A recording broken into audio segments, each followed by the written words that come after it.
오늘 이 자리에 우리를 모으시고 말씀하여 주시는 주님을 찬양합니다. 오늘 이 자리에 저희를 모아주시고 말씀하여 주시는 주님께서 말씀을 주시는 것에 목적이 있습니다. 첫 번째는 마음보기처럼 주님께서 물어보시는 물음, 내가 내게 무엇을 하여 주기를 원하느냐라는 그 질문 앞에 예수님을 통해 발전하려는 존재를 보고 돌이키게 되는 것이 첫 번째입니다. 두 번째는 그렇다면 예수님께서 원하시는 대답은 무엇인가 보게 되어지고 그 대답과 함께 십자가로 향하게 되어지는 것이 오늘의 설교 목적입니다. 기대되시나요? 아멘. 여러분, 제가 혹시 여러분에게 무엇을 해드리길 원하시나요? 네, 대답을 안 하셔도 피해 가실 수 없습니다. 제가 무엇을 해드리기를 원하시죠? 없으세요? 네. 오늘 아까 저기 위에서 이제 성경책을 가지러 가는데 한 우물안의 친구가 오늘 설교 기대할게요 이렇게 하더라고요. 그래서 주님만 기대하라 이렇게 하고 왔는데 제가 여러분에게 무엇을 해드리기 원하시냐는 이 질문이 참 이제 당황스러우시죠. 오늘 주님의 마음을 보는 그 말씀의 제목이 내게 무엇을 하여 주기를 원하느냐라는 제목입니다. 예수님께서 우리에게 물어보시는 질문입니다. 좀 편하게 얘기를 해보자면 뭐 해줄까? 이것입니다. 이 질문은 누가 질문하느냐에 따라서 질문의 그 무게가 아주 큰 차이가 납니다. 이제 막 그 말을 막 하기 시작한 아이가 있다고 한번 생각을 해봅시다. 그 친구에게 좋아하는 장난감을 사줬더니 이제 고맙다고 제가 당신을 위해서 무엇을 하면 되겠냐고 여러분에게 이제 대답을 하였다고 생각해 봅시다. 그러면은 저희가 그 친구에게 빌딩 사줘라 아니면 뭐 밥을 만들어 달라 이런 말을 못하지 않습니까? 그죠? 왜냐하면 그것을 실행할 수 있는 능력이 없는 친구이기 때문입니다. 그런데 반대로 실제로 무언가 실행해 줄 만한 능력이 갖추어져 있다고 생각하게 되어지면 무엇을 해주길 원해요? 라는 이 질문의 무게는 상당히 무거워집니다. 한번 함께 상상을 한번 해봅시다. 여러분께서 이제 횡단보도를 건너시다가 한 어르신분이, 노인분이 쓰러지신 거예요. 그러셔가지고 이제 급하게 이제 도와드리는데 막 빨간불로 바뀌어서 막 차들이 오는데 여러분이 막 차를 막아가면서 도와드리게 이제 건널 수 있도록 여러분들이 도와드렸습니다. 근데 알고 보니까 그분이 이제 이름만 대면 알만한 대한민국의 제일 이제 좋은 돈 많은 회사의 이제 회장님이었던 것이죠. 여러분 아무리 예화여도 이렇게 반응을 안 해주시면 당황스럽습니다. 상당히 이곳에는 였던 거죠. 와, 감사합니다. 그래서 그분이 여러분에게 내가 이 회사 사실 사장인데 자기가 지금 노년에 돈이 많이 남았는데 이걸 사실 쓸 데가 없어서 고민하고 있다가 자식들은 다 타락해가지고 주기도 애매하고 근데 당신 생명의 은인 당신께 이 많은 것을 원하는 걸 해주겠다. 무엇을 원하십니까? 라고 물어보시면 그 질문이 우리 아까 이제 장난감 사줬던 꼬마애가 뭘 원하세요? 라고 했던 것과 같을까요? 다르겠죠. 그죠? 그런 것처럼 무게가 확 달라지는 것이죠.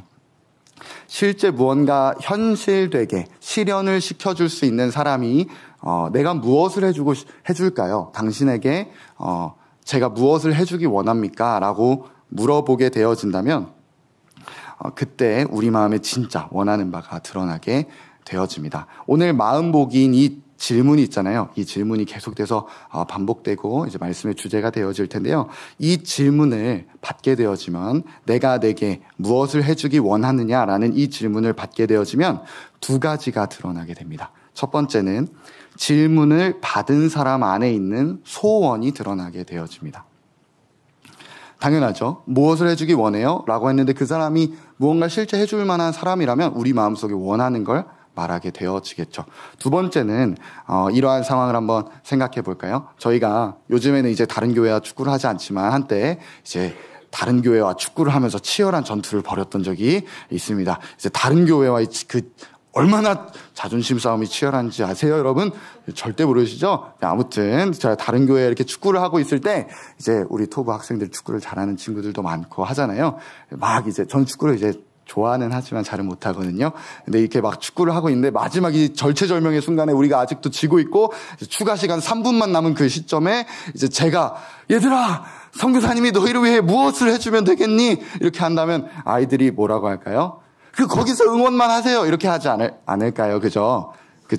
그런데 만약에 제가 아니라 이제 손흥민 선수가 한국에 놀러 왔다가 이제 고양시에 이제 공원들을 배회하다가 우리를 보고 내가 도와주겠노라. 내가 너희들 위해서 무엇을 하면 좋을까라고 한다면 우리 학생들이 뭐라고 할까요? 주연은 아니죠. 손세이셔널이시여. 우리를 도와주셔서 골을 넣으십시오라고 하실 것 같잖아요. 그죠? 그런 것처럼 이 질문, 너희에게 무엇을 해주길 원하니? 라는 것은 질문을 받은 사람이 그 질문을 한 사람의 능력에 대해서 어떻게 평가하고 있는지가 드러나게 되어진다는 거죠. 예를 들어서 여러분 마이너스의 손 있잖아요. 그러니까 손을 대면 뭐든지 다 망쳐놓는, 정리를 부탁했는데 정리를 2시간 더 해야 되는 이제 그런 사람들이 있잖아요. 이제 그런 사람들이 여러분이 이제 예쁘게 여러분의 공간을 정리를 하고 있는데 오셔가지고는 제가 당신을 위해 무엇을 해드려야 합니까? 그러면 여러분 뭐라고 하시겠어요? 그냥 앉아 있어요. 이렇게 되잖아요, 그죠? 그런데 정말 이제 정말 정리를 잘하시는 분이 오셔서 여러분에게 제가 무엇을 해드리면 좋겠습니까? 하면 여러분들이 정리 좀 도와주세요라고 하시겠죠. 그런 것처럼 무엇을 해주길 원하느냐라는 그 질문에 두 번째 드러나게 되어지는 것은 그 질문을 받은 사람이 질문한 사람에 대해 그 질문한 사람의 능력에 대해서 어떻게 평가하고 있느냐가 바로 드러나게 되어진다는 것이죠. 오늘 저희가 함께 살펴볼 마가복음 10장에서 주님은 이 질문을 똑같은 질문을 두 대상에게 던지십니다.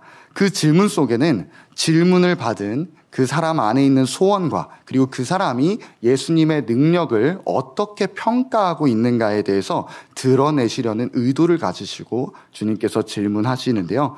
오늘 우리가 그 질문 앞에 함께 서면서 우리 안에 있는 소원과 또 우리가 예수님의 능력에 대해서 실제로 어떠한 가치를 갖고 있는지, 어느 정도로 예수님의 능력을 평가하고 있는지 보게 되어지고 돌이키고 찬양하는 은혜가 가득했으면 좋겠습니다. 먼저는 예수님의 제자였던 야고보와 요한에게 오늘 마음보기인 이 질문을 하십니다. 그 첫 번째 질문의 현장으로 함께 들어가 보시겠습니다. 저희 마가복음은요, 먼저 이제 배경을 살펴야 되는데요. 마가복음 9장에 보게 되어지면요, 이제 제자들 안에 말다툼이 벌어집니다. 마가복음 9장에 말다툼을 제자들끼리 서로 이제 말다툼을 하는데요. 그 쟁점이 뭐였냐면 누가 큰 사람인가라는 그 쟁점이었습니다. 토부에서도 정말 여러분 보시기에 착한 친구들 많이 있잖아요. 근데 그 친구들도 이제 맥을 못 추리고 넘어지는, 정색하는 구간이 바로 이 누가 큰 사람인가, 여기에 이제 바로 넘어지게 되어지는데요. 이제 정말 이제 어여쁜 친구, 정말 신앙이 좋고 정말 저 친구는 참 착하다, 정말 단아하다라고 생각하는 친구들도 그 키가 작았던 친구가 이제 어리니까 클 거 아니에요. 그 친구 이렇게 넘어가게 돼서 너 순서 좀 바꿔봐 라고 하면 제가요? 제가 작다고 막 이렇게 정색을 하고 난리가 납니다. 그리고 여러분 사실 165나 160이나 똑같잖아요. 그죠? 할렐루야. 저는 173인데 뭐 170이라 해도 그냥 뭐 괜찮고. 근데 이제 165인 친구들, 그래 160 해라 그러면 165예요 막 그러고 또 재봤는데 1cm 늘어났다가 166이에요 막 이렇게 엄청나게 이제 누가 큰지에 대해서 상당히 치열하게 절대 인정을 하지 않고 끝까지 버티는데요. 참 유치하죠. 그죠? 그런데 오늘 제자들이 그 누가 큰지를 키를 쟀다는 얘기는 아닙니다. 그런데 왜 그 얘기를 드리냐면 똑같은 수준의 유치함이었던 거죠. 하나님의 아들이신, 본인들이 인정하고 고백하는 하나님의 아들이시고 우리의 인생의 전부를 받기 합당하다고 여기는 예수님이 함께 있는데 누가 큰 자인지가 뭐가 중요하겠습니까? 곧 도래할 메시아 왕국의 이제 제자들의 이미지는 이 땅에 임했던 예수님이 이 땅에서 로마 제국을 이기시고 성취하실 그 왕국을 생각했기 때문에 그 가운데서 누가 더 큰 권력을 잡게 될까가 참 유치한 거 아니겠습니까? 하나님의 아들이 지금 옆에 있는데. 그런데 제자들에게는 그것이 중요했던 것이죠. 제자들이 이미지 속으로 이제 그려내고 그리고 생각하는 메시아 왕국은 이 땅에서 일어나는 회복이었기 때문입니다. 정치적인 회복이었던 것이죠. 그러나 주님은 계속해서 내 나라는 이 땅에 속한 게 아니야 라고 이야기하시고 또 8장에 9장에 차례대로 주님께서 나는 십자가로 가서 죽을 거야. 나는 죽고 다시 살아날 거야. 나는 예루살렘에 가면 나는 고통받고 순환당할 거야 라는 것을 곧 출세상의 복음을 계속해서 제자들에게 가르쳐 주시고 계셨죠. 그럼에도 불구하고 제자들 안에 있는 이 오해는 쉽게 바뀌지 않았습니다.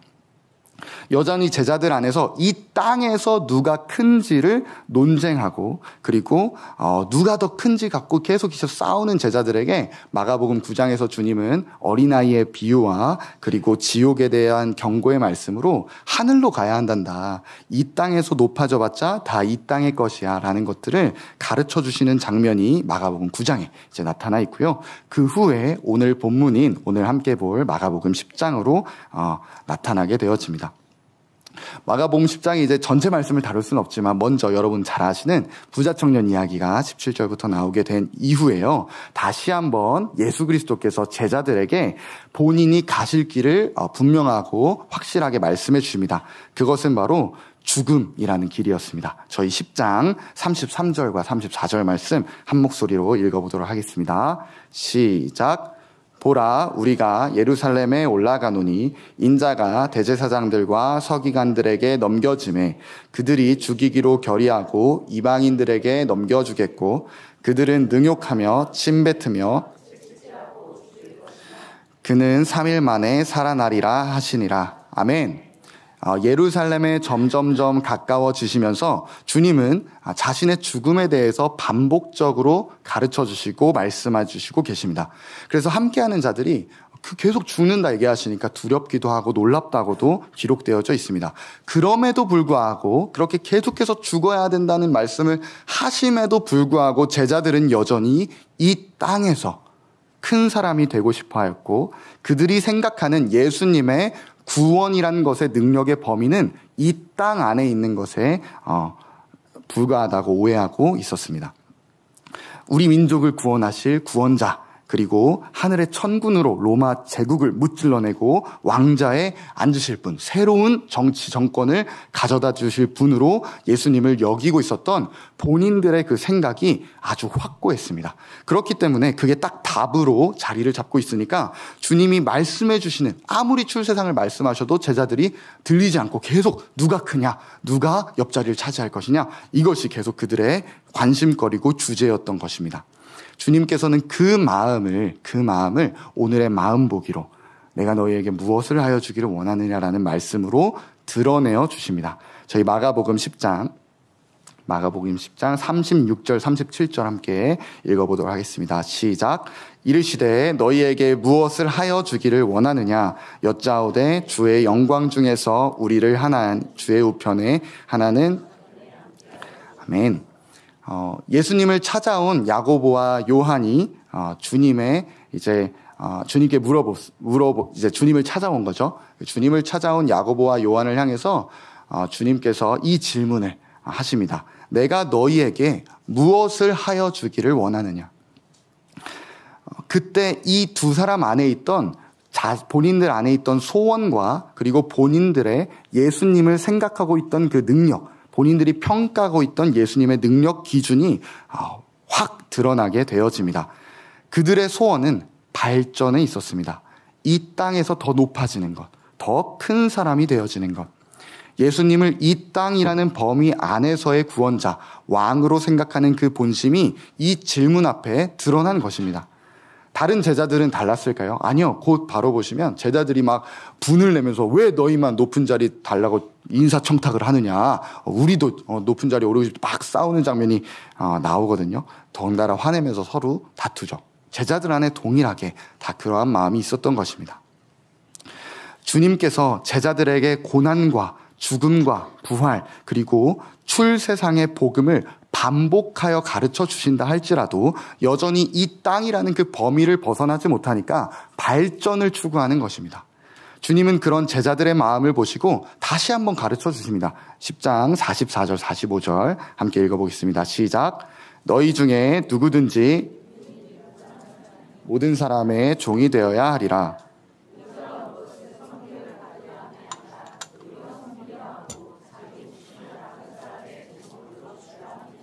아멘. 주님께서 지금 말씀하시는 것입니다. 으뜸이 되고 싶니? 지금 으뜸이 막 되고 싶어하는 제자들 향해 으뜸이 되고 싶니? 그렇다면 종이 되어라. 그런데 나는 이 땅에 섬김받으러 오지 않았어. 난 섬기러 왔어. 곧 내가 이 땅에 온 것은 난 종으로 왔어. 라고 하시면서 그런데 종으로 온 나는 나의 목숨을 줄 거야. 나의 목숨을 버릴 거야. 라고 말씀하시는 것이죠. 하나님의 나라는 높은 자리에 발전하여 올라가서 힘을 쓰는 이 세상의 원리와 맞지 않아. 오히려 정반대란다. 하나님 나라에서는 발전이 필요한 게 아니야. 정말 하나님 나라에서 으뜸되고 싶니? 너희 1등 되고 싶니? 그렇다면 이 땅에서 죽어야 한단다. 그것에 대해서 주님께서 다시 한번 또 친절하게 제자들에게 가르쳐 주시고 계신 것이죠. 그럼 제자들의 입장을 한번 생각해 볼까요? 지금까지 그 기득권에게 그 세력에 눌려면서 살다가 이제 드디어 새로운 왕 후보이신 메시아이신 예수님의 최측근이 되어가지고 곧 로마 제국을 무찌르시고 왕이 되신다면 내 인생도 이제 그 새로운 왕 메시아 우리의 구원자의 최측근으로 그 새로운 정권의 최측근으로서 드디어 나의 인생을 꽃피울 것 같은 그 기대감, 그 기대하는 마음, 이 땅이라는 공간 안에서 예수님의 힘과 능력으로 나를 발전시키려고 하는, 곧 나를 더 높은 위치에 두고 싶어하고 더 오르려고 하는 그러한 존재를 주님께서 오늘 마음복이인 이 질문으로 드러내 주신 것입니다. 우리의 존재도 이 말씀과 질문 앞에 함께 비추어 보았으면 좋겠습니다. 예수님을 믿는다고 말하고 아무리 열심히 신앙생활을 할지라도 예수님을 사용하고 앞장세워서 이 땅에서 내가 원하는 바, 내 마음에 욕구하는 바를 이루고 싶어하는 그런 악독한 존재가 저희의 존재이지 않습니까? 저희는요, 한 가지 답이 우리 안에 딱 정해지게 되어지면 아무리 흔들고 바꾸려고 해도 절대 바뀌지 않습니다. 경험해 보신 적 있으시죠? 그렇게 모른 척 하셔도 어쩔 수 없으면 다 존재적 죄인이기 때문에 할렐루야. 아멘. 제가 어렸을 때 한 사건이 좀 있었는데요. 국가대표라는 영화를 보게 되어졌습니다. 그 스키점프 영화 혹시 아시나요? 국가대표라는 영화를 보게 되어졌는데, 그 청춘이, 이제 초등학생 때입니다. 청춘이, 그 스키를 타고 이렇게 하늘을 날아가는 모습이 저게 너무 멋있는 거예요. 그래서 제 친구였던 상천이와 함께, 스키점프 국가대표가 되기로 결정을 합니다. 그래서, 근데 스키는 없잖아요. 그러니까 제가 탈 수 있었던 제일 스키랑 비슷했던 게 이제 인라인 스케이트예요. 발음이 비슷하잖아요. 이제 스키, 인라인 스케이트 이렇게 해가지고 발음이 비슷하잖아요. 그래서 그때부터 인라인 스케이트를 제가 타기 시작했습니다. 근데 제가 살았던 동네는 강북구에 있는 삼양동인데요. 혹시 아시나요? 강북구에 있는 삼양동이 그 산동네입니다. 그 삼각산에 산동네로 이루어져서 제가 다녔던 초등학교의 교가도 이제 삼각산 줄기 위에 자리를 잡고 이런 이게 교가였어요. 그래서 학교를 오르는 길도 엄청 가파르고 그 내리막길이 되게 많은 그러한 동네에 살았습니다. 근데 제 친구였던 이제 상천이의 집은 그런 산동네 중에 제일 높은 곳에 있었습니다. 그래서 그곳에서 이제 내리막길이 쭉 내려가게 되지만 한참을 내려가고 이제 맨 밑에 이제 4차선 도로가 있는 그러한 곳이었는데요. 제가 이제 그 친구와 함께 이제 국가대표 스키점프를 흉내를 내다가 이제 인라인 스케이트를 타고 이 자세 아시죠? 이 자세를 이제 흉내를 낸 거예요. 이렇게 하다가 이제 내리막길이니까 산동네니까 이제 속도가 이렇게 좀 붙기 시작한 거예요. 그럼 그때 이제 돌아서 멈췄어야 됐는데 빗물이 이제 산동네니까 빗물을 빠르게 빼려고 그 하수구 있잖아요. 그게 이제 되게 많았거든요. 근데 제 눈앞에 이제 딱 그게 보이는데 거기에 딱 바퀴가 이렇게 딱 걸리면 앞으로 넘어질 것 같은 거예요. 그래서 제가 점프라는 선택을 하게 됩니다. 그래서 제가 이거는 바퀴가 걸리면 넘어지겠다. 돌기에는 이미 늦었다. 그래서 제가 거기서 이제 점프를 하게 되는 순간, 몰랐죠. 초등학생이니까 물리를 배우지 않았으니까. 점프를 하게 되는 순간, 떨어지는 순간 가속도가 붙는다는 걸 저는 몰랐습니다. 그래서 가속도가 붙어서 이제 쭉 내려가게 되는 거죠. 그러면서 이제 그때 제 친구 상천이가 저를 잡아줄 수 있었는데, 하는데, 사무엘 하면서 집으로 들어가더라고요. 자전거 가지러. 그래가지고 아무튼, 그랬습니다. 그래가지고 쭉 이제 내려가는데, 하수구가, 배수구가 계속 있을 거 아니에요. 계속 점프를 한 거예요, 내려가면서. 계속 더 빨라지는 거예요. 그러니까 동네 슈퍼에 앉아 계시던 아저씨들이, 야, 너 멈춰야 돼. 근데 제가 이제, 하면서 이렇게 빠르게 내려간 거죠. 그래서 동네 끝까지 내려가가지고 4차선 도로 거기 버스 많이 다니는 데거든요. 그래서 스키 점프의 꿈을 이루진 못했지만, 인라인 스키를 타고 빠른 속도로 내려가가지고, 밑에까지 가서, 그래서 4차선 도로에, 이쪽 방향으로 오던 차에 앞을 치우고 이제 반대편까지 이제 갔습니다. 그래서 다행히 안 다쳤어요. 이제 살아 있습니다. 할렐루야. 너무 이제 무서워하지 마세요. 살아 있으니까. 그리고 무릎밖에 안 다쳤습니다. 그냥 쓸려가지고. 그런데요, 왜 이야기를 드리냐면 그게 이제 제가 그렇게 넘어졌는데 이제 교통사고가 안 나잖아요. 근데 이제 운전자분이 얼마나 당황하셨겠어요. 편안하게 운전하고 계시는데 그분이 심지어 여자 운전자분이셨는데 막 신호가 끝나고 막 성격 급한 차들 다 간 다음에 혼자 덜덜덜덜 이렇게 오시던 분이었어요. 덜덜덜덜 가고 있는데 갑자기 웬 어떤 애가 막 휘 이렇게 앞에 지나가니까 얼마나 당황하셨겠어요. 그런데 이제 제가 이제 어렸을 때 초등학교 4학년, 5학년 때인데 그런데 이제 경찰서에 가서 이제 조사를 하는데 이제 교통 어떻게 상황이 된 거냐 이런 걸 조사를 하는데 제 안에 분명한 확신이 있었어요. 그게 뭐냐면 저는 어렸을 때지만 아직도 그 확신이 기억나요. 저는 그 억울함이 기억이 납니다. 그 차의 뒤에 맞았다고 생각을 하고 있었어요. 그러니까 차 뒤에 제가 부딪혀서 반대편까지 갔다라고 하고 있었는데 그 아주머니는 자기 앞에 봤을 거 아니에요. 제가 지나가는 걸. 근데 애가 자꾸 뒤에 맞았다 그러니까 얼마나 억울하셨겠어요. 그러니까 경찰서에서 아니 너 내 앞으로 지나갔다니까 막 이렇게 막 하시는데 저는 아니에요 저는 뒤에 맞았어요 막 이랬던 어렸을 때 그런 끝까지 저는 제 고집을 바꾸지 않았어요. 그런데 증인분이 나타나셔서 현장에 계셔서 증인분이 증언을 해주셔서 애가 앞으로 지나갔습니다 라고 해서 종결은 되었습니다. 그러니까 저는 이제 틀렸던 거죠. 그런데 무슨 말씀을 좀 해드리고 싶냐는 왜 이야기를 꺼내냐면요.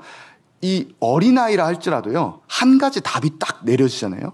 그럼 그것을 그것을 바꾸는 일은요, 정말 진리에 박살나기 전까지는 어떠한 풍랑이 와도 마음의 진리에 닻이 딱 내려지면, 어떤 풍랑이 와도 이제 흔들리지 않습니다. 그런 것처럼 저에게 나는 차 뒤에 맞았어. 라는 그런 확신이. 아무리 운전자분이 얼마나 당황하셨겠어요. 자기 앞에 지나갔는데 계속 뒤에 맞았다 그러니까. 그런데 아무리 그런 사람들이 말을 하고 아버지께서 설득을 하고 경찰관 아저씨가 설명을 해줘도 그래도 아니요 나는 뒤에 맞았어요 라고 했던 그런 것처럼 우리 안에 진리에 박살나기 전까지는 우리 안에 답이 딱 내려지면 흔들리지 않는다는 것입니다. 우리에게 그럼 어떠한 그런 답이 있을까요? 뭐 이런 게 있겠죠. 돈이 많으면 좋은 거야. 그죠? 여러분 다 부인하셔도 저희끼리는 이제 솔직해져야 됩니다. 여러분 5,000원 5억 중에 뭐 받고 싶으세요? 하나 둘 셋. 자, 솔직해지셔야 됩니다. 할렐루야. 여러분 다 이제 솔직해지셔야 돼요. 돈이 많은 건 좋아라는 답이 정해져 있잖아요. 사실 성경은 많은 돈은 악의 뿌리라고 하는데도요. 돈은 나에게 행복을 줘. 저 관계 속에 들어가면 나에게 이득이 될 거야. 이렇게 해서 인정받게 되어지면 기쁨이 올 거야. 자녀를 이렇게 키우면 내 마음이 평안할 거야. 이렇게 해서 내가 원하는 미래를 성취하면 행복할 거야. 그러한 답이 우리 안에 내려지면요. 그 답을 위해서 우리는 누구까지 쓴다고요? 예수 그리스도까지. 예수님까지. 우리를 구원하러 오신 예수님까지도 내 안에 내려진 그 답을 위해서 사용한다는 것입니다. 오늘 제자들에게 그러한 마음이 자리 잡혀져 있는 것입니다. 예수님과 함께하면 이 땅에서 크게 될 수 있을 거야. 그런데 예수님께서 크게 돼야 되는데 예수님과 함께해서 이 땅에서 더 인기를 얻고 박수를 받아야 되는데 예수님이 죽겠다고 하시니까 나 십자가에서 죽어야 된다고 하시니까 베드로가 당연히 말려야죠. 주님 왜 죽으십니까? 항변하지 않습니까? 주님 이 세상에서 크게 되셔야죠. 그래야지 주님과 함께하는 우리도 크게 될 건 아닙니까? 그러한 본심 아니었을까요? 그러한 마음을 주님께서 내버려두지 않으시고 오늘 제자들에게 마음 보기에 있는 이 질문을 통해서 드러내 주시는 것입니다. 내게 무엇을 하여 주기를 원하느냐라는 질문으로 말입니다. 그냥 우리가 정답이니까 교회를 오래 다녔고 복음을 들었으니까 억지로 하나님 만나야죠. 무엇을 원하냐고 주님 만나길 원하죠. 이런 것 말고 실제로 우리 마음에 가득 차 있어서 툭 튀어나오는 그것이 무엇이냐는 것입니다. 결국 우리가 엎어지는 걸 생각해보면 돈 문제, 삶의 안정, 자녀의 미래, 좋은 것, 건강 문제 해결, 가정의 화목, 관계의 회복, 또 이 땅에서의 성공, 인정받는 것, 결국 그런 것들이 아닐까요? 제자들은요, 예수님을 지금까지 따라왔는데도 불구하고 그들의 마음에 지금 차 있었던 것은 누가 크냐? 결국 이것이었습니다. 그래서 이 땅에서의 발전이 그들의 마음 안에 있었기 때문에 조금 더 앞서고 싶고 조금 더 크고 조금 더 높은 자리에 오르고 싶은 그 발전이 이 마음 안에 있었기 때문에 내가 너에게 무엇을 해주길 원하느냐라고 할 때 저를 발전시켜 주십시오 라는 대답이 나온 것이죠. 그렇게 마음이 다 드러났습니다. 제자들의 마음 가운데 이 땅에서 예수님을 따라갈 줄 알았더니 다 발전되고 싶은, 이 땅에서 좀 더 나은 사람이 되고 싶고 더 커지고 싶어하는 그러한 마음이 다 드러난 상태에서 주님께서 그들을 데리고 오늘 본문에서 저희가 함께 읽었던 바디메오라는 인물에게, 맹인 바디메오에게 찾아가십니다. 예수님께서 이제 여리고라는 성에 들렸다 떠나시게 되어질 때 나사렛 예수가 오셨다라는 말을 들은 바디메오가 소리를 지르면서 외칩니다. 다윗의 자손 예수여 나를 불쌍히 여기소서. 다윗의 자손 예수여 나를 불쌍히 여기소서. 수많은 사람이 말립니다. 야 조용히 해. 어디서 우리 예수님한테, 어디서 우리 왕이신 예수님한테 그래도 말리는데도 불구하고 오히려 더 크게 소리 질러서 외칩니다. 다윗의 자손 예수여 나를 불쌍히 여기소서 라고 외치는 그 소리가 더욱 커져갑니다. 그때 그것을 들으신 주님께서 바디메오를 불러주시죠. 그때 바디메오가 겉옷을 내버리고 뛰어 일어나 예수님께 나아옵니다. 그렇게 예수님께 나아온 바디메오에게요, 저희가 아까 함께 읽었던 제자들에게 했던 질문과 똑같은 질문을 던지십니다. 내게 무엇을 하여 주기를 원하느냐? 야고보와 요한에게 하셨던 그 질문을 주님께서 의도적으로 바디메오에게 동일하게 던지시는 것입니다. 그랬던 그 바디메오의 답은 너무나도 단순했죠. 제가 볼 수 없습니다. 저를 보게 해주십시오. 그리고 그 대답을 주님이 기뻐 받으셨습니다. 그 현장에서 주님이 제자들에게 또 오늘 우리들에게 보여주고 싶으신 것은 무엇이었을까요? 바디메오는요, 이 땅에서 잘 나가는 것, 그다음에 좀 더 막 자신의 커지는 것, 명예를 받는 것 전혀 관심이 없었습니다. 발전하고 싶은 마음이 없었습니다. 그는 보기 원했습니다. 왜냐하면 바디메오에게는요, 자신이 보지 못한다는 사실이 그 어떤 것보다 선명했기 때문입니다. 보지 못하는 것은 지금처럼 수술로 고칠 수 있는 그런 영역이 아니잖아요. 죽고 다시 태어나는, 그 당시에 죽고 다시 태어나거나 아니면 눈을 만드신 창조주이신 그리스도께서, 메시아께서 오셔서 고쳐주시거나 둘 중에 하나밖에는 방법이 없었습니다. 그리고 예수께서 오셨을 때 바디메오는 자신의 전심을 다해서 그 예수 그리스도를 외쳐 부릅니다. 왜냐하면 메시아, 곧 창조주이신 예수께서 자신의 눈을 재창조해 주실 수 있다는 것을 믿었기 때문입니다. 제자들은요, 대하는 것이 달랐습니다. 제자들은 점점 어디서 자신을 불러주셨는지, 자신이 어떠한 죄인이었는지, 어떠한 은혜로 자신들을 모으셨는지 점점 놓치고 있었습니다. 예수님을 따라가는데요, 점점 예수님을 따르는 수많은 무리가 자기의 뒤에 있다는 게 보여지기 시작하는 것입니다. 많은 사람들이 마치 본인의 뒤를 따라오는 것처럼 느껴지고 그 수많은 무리 중에서 자신은 누구보다 예수님과 가까이 붙어 있고 모두가 왕으로 삼고 싶어하는 그 예수님의 최측근으로서 함께 지내는 것들. 그러니까 스멀스멀 제자들의 마음 안에 무엇이 일어나냐면 자기도 큰 사람이 되고 싶은 것입니다. 이 땅에서 발전된 자가 되고 싶은 것입니다. 남들보다 앞서고 남들보다 더 박수받을 사람, 남들보다 더 그런 사람이 될 수 있는 통로로, 도구로서 예수님을 바라보는 마음이, 그 무서운 마음이 생겼다는 것입니다. 즉 오늘 마음보기인 내게 무엇을 하여 주기를 원하느냐라는 질문 앞에 바디메오는 재창조를 구하였고 제자들은 발전을 구했던 것입니다. 그 심령을 주님이 보여주시고 싶으셨던 것입니다. 본인이 재창조되지 않고는 소망이 없는 존재라는 것이 실제된 자들의 외침이 바로 나를 불쌍히 여기소서입니다.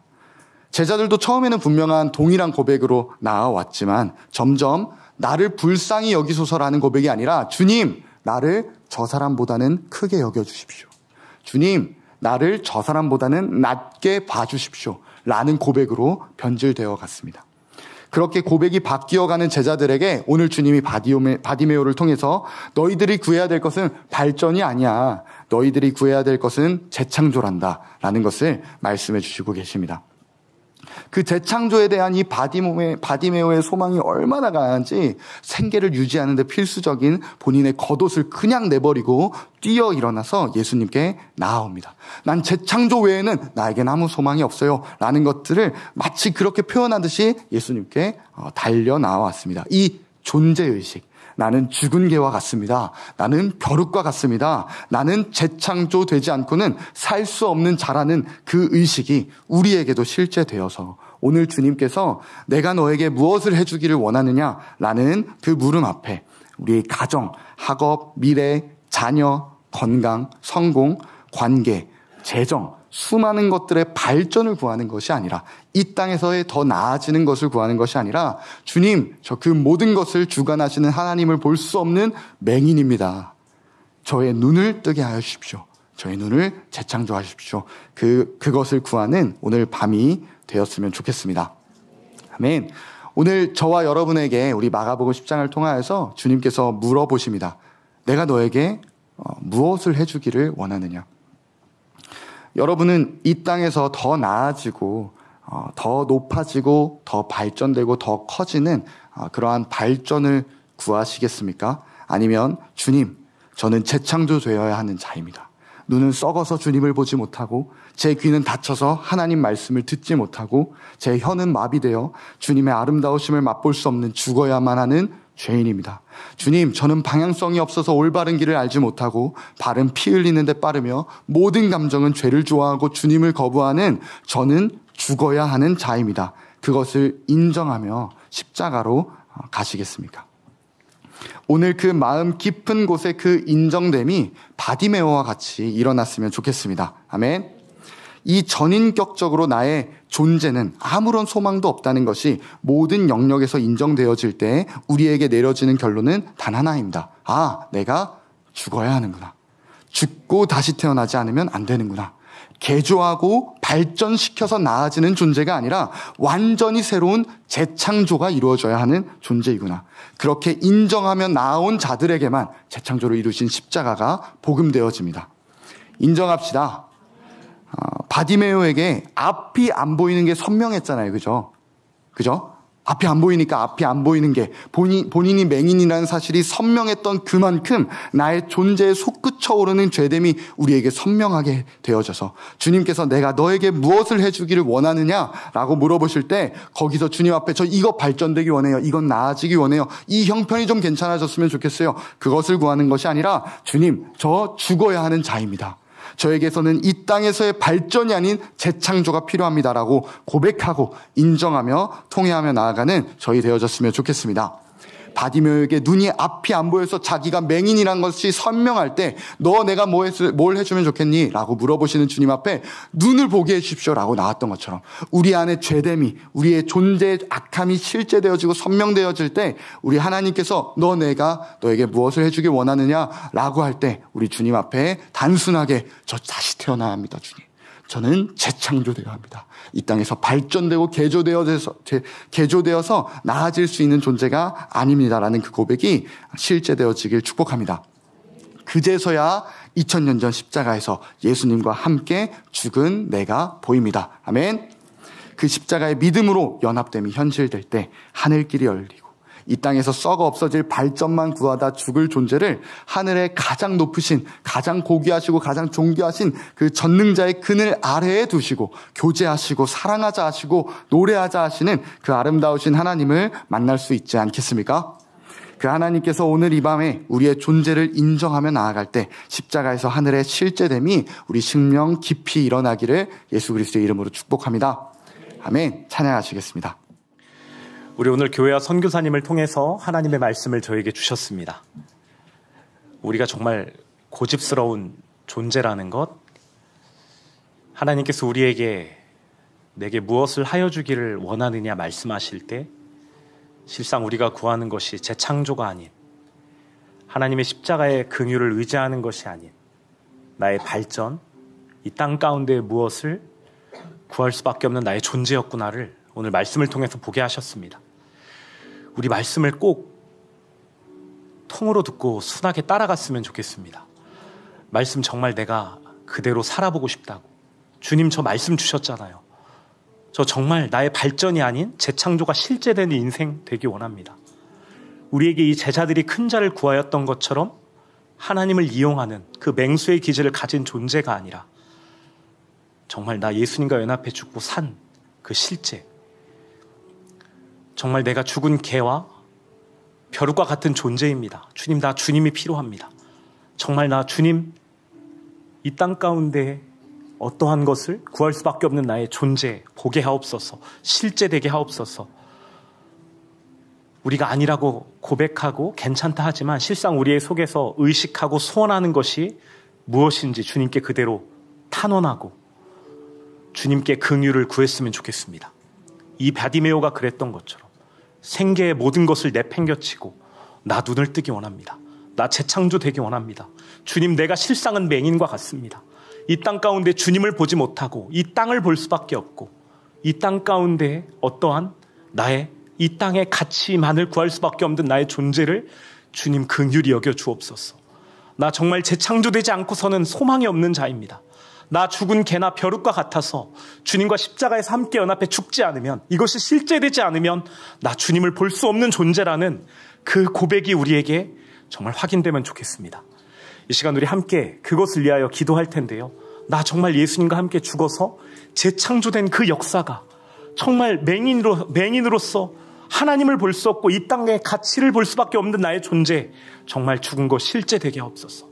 그 맹인의 가치가 십자가에 내어 던져지고 죽게 되어서 목자이신 주님 정말 따라가는 우리 인생 되게 해달라고 우리 함께 꼭 기도하기 원합니다. 그거를 위하여서 기도하고 또 우리 그리스도의 몸에 허락하신 말씀의 통로 목사님을 위하여 중보하기 원합니다. 말씀의 통로 되신 우리 목사님 가운데 주님의 마음과 주님의 뜻이 순하게 임하여서 우리가 그 허락하신 말씀을 그대로 듣고 따라가는 우리 그리스도의 몸 되게 해달라고 이 시간 주여 크게 한번 외치고 기도하도록 하겠습니다. 기도합니다. 주여! 할렐루야. 주님 주신 주님의 말씀을 최고의 마음으로 받듭니다. 오늘 교회와 선교사님을 통하여 주님의 말씀을 주셨습니다. 주님, 우리의 소원이 무엇이었는지, 우리가 주님께 무엇을 기대하고 있었는지 말씀을 통하여 보게 하셨습니다. 내가 내게 무엇을 하여 주기를 원하느냐? 주님 질문하실 때 누가 큰 자인지를 논쟁하고 이 땅 가운데의 가치를 생각하며 이 땅에 무언가를 지켜주기 원하는 우리의 실존을 보게 하셨습니다. 주님, 더 이상 우리의 관심사가 우리의 발전일 수 없습니다. 더 이상 우리의 관심사가 하나님 마음 아프시게 하는 이 땅의 것일 수 없습니다. 주님, 우리의 존재를 주님께 애통해하며 지금 이 시간 자기를 부인하고 예수님과 십자가에서 연합해 죽었음을 선포합니다. 하나님, 실제된 은혜 주옵소서. 우리 예수님과 연합해 죽고 살아 재창조되어 하늘에 계신 주님께 우리의 마음을 드리고 하늘까지 올리시는 주님의 손길 누리기 원합니다. 우리가 재창조될 수밖에 없다라는 우리의 존재, 죽은 개와 벼룩과 같은 우리의 존재, 날마다 발전을 꾀할 수밖에 없는 우리의 존재이기에 주님의 긍휼을 구하오니 은혜에 더하여 주옵소서. 예, 주님, 우리 예수님과 십자가에서 연합해 죽었습니다. 그거 실제되어서 우리의 구함이 이제 맹인인 나 눈 뜨기 원합니다. 맹인인 나 눈을 떠 하나님을 보기 원합니다. 맹인인 내가 눈을 떠 오직 하늘 영광만 가득 채워 살아가길 소원합니다. 주님, 그 은혜 가득 더하여 주시고 실제되도록 붙들어 주옵소서. 우리의 모든 삶의 터전을 주님께 의탁합니다. 모든 일터를, 학교를, 또 모든 공부의 자리를, 가정에서의 모든 생활 가운데 그렇게 주님을 볼 수 있고 주님을 구할 수 있고 우리의 마음을 지키기 원하시는 주님의 마음 실제되기 원합니다. 그 자리를 축복하오니 은혜 더하여 주옵소서. 우리 맹수의 기질을 십자가에 내어 던지며 오직 목자이신 주님 따라가는 기쁨 누리도록 함께하여 주옵소서. 그리스도의 몸된 교회 가운데 허락하신 우리 말씀의 통로 아침 목사님을 주님께 의탁합니다. 주님의 성령으로 붙드셔서 말씀이 선포되는 모든 자리마다 주님의 사랑과 주님의 복음이 십자가의 생명이 선포되는 모든 만남 교제 자리마다 주님의 은혜로 덮어 주옵소서. 모든 교제권 가운데 주님의 생명이 흐르게 하시고 십자가 복음이 선포되게 하시고 그 복음을 통하여 하늘 기쁨이 임하는 귀한 시간으로 기름 부어 주옵소서. 우리 그리스도의 몸 가운데 듣는 귀 주시기 원합니다. 말씀을 통으로 듣고 순하게 따라가겠다는 그 소원, 그 기쁨, 그 감격이 날마다 확인되어 말씀을 받들도록 함께하여 주옵소서. 예수 그리스도의 능력의 보혈, 치유의 보혈, 속죄의 보혈을, 저주를 끊으신 수치를 담당한 보혈을 우리의 마음과 생각 가운데 뿌립니다. 우리의 삶의 모든 터전 가운데 그 보혈이 있음을 선포합니다. 주님 함께하여 주시고 그 어떠한 사단의 세력도 틈타지 못하도록 예수 그리스도의 이름으로 붙들어 주옵소서. 주님 사랑합니다. 감사합니다. 모든 것 사랑하는 예수님 이름 받들어 기도드립니다. 아멘.